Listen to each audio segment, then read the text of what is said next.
ნეტავი ბავშვობაში მესწავლა. ახლა დამახსოვრება მიჭირს, დრო რამალე გარბის ხვალიდან ვიწყებ სწავლას.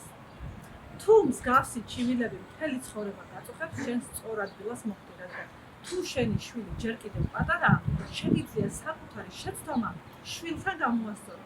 დააზღვიო მისი მომავალი და პატარაობიდანვე ასწავლეთ ჩინური ენა.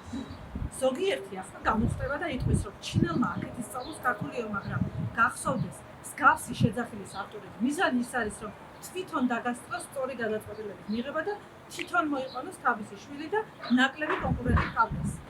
რეგისტრაცია როდისაა? გუშინ იყო, მაგრამ დღესაც გრძელდება დიდი მოთხოვნის გამო. ღირებულება რა არის?